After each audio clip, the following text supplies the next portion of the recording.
মদ খেয়ে নেশা হয় না রে। কি বলছিস? ওসব ফালতু। হবে না। মদ যখন কিনে আনবে মাতাল্লা তখন বলবে চ ওই গাবাই খাবো গা, অমুক মাস্টার আসছে লুকিয়ে দে। এবার মদটা খেয়ে নেবে, দিয়ে মাস্টার যে আসবে তো আমার ইয়ের মাস্টার, ও মাস্টার কত দিয়ে গেলাম। হ্যাঁ মাতাল্লা এরকম তোর বাবা। হ্যাঁ মদটা খাবে, খেয়ে এটা আমার বাবা।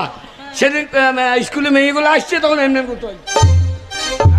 মেয়েদের দেখে যেই পুলিশ এসেছে আর আমার বাবা তখন সোজা মাতাল সোজা। ভদ্র মানুষ পুলিশ দেখলি ভদ্রলোক। হ্যাঁ বল, আমি তোর বাবা রে। বাবা মদ খেলে নেশা হয়।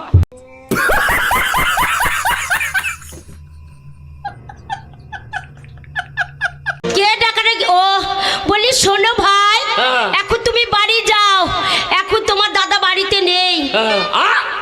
এখন তোমার দাদা বাড়িতে নেই, তুমি বাড়ি যাও। আমি বাড়িতে না থাকলে কেউ আধার লিঙ্ক করে দেয় নাকি রে? দরজা খোর তো লিঙ্ক ছাড়িয়ে দেবো দেখ। শোনো ভাই, হ্যাঁ? এই সময় মাথাটা গরম আছে, হ্যাঁ। এই সময় ডাকাডাকি করো না। হ্যাঁ। তোমার দাদা তো বাড়িতে নেই, তোমাকে যদি ঘরে ভেতর ঢোকায় আর তোমার তামাতে যদি ঘরে ভেতর ঢুকে থাকি আর ওই মিনিসে যদি একবার দেখতে পায়, ও মিনিসে তোমাকে কিছু বলবে না, আমাকে মেরে আমার গুদুম গরম করে ছেড়ে দেবে। তোর গুদুম গরম করো না, যে গুদুম উদ্যম করে দেবো দেখ। কালকে টাটা পাঠা কর, টাটা পাঠা শালা হাসিউল্লাহ বে তেতাসি শালা ওই ভাষা জানে না।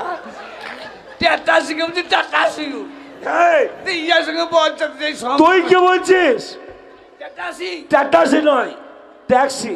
হ্যাঁ তেতাসি, হ্যাঁ ওইসি ওইসি।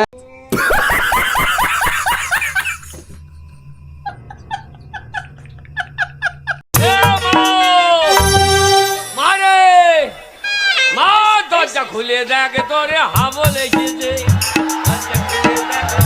হাবল এসেছে। ওকে শুনছ? হ্যাঁ কি বলছিস ঢপে?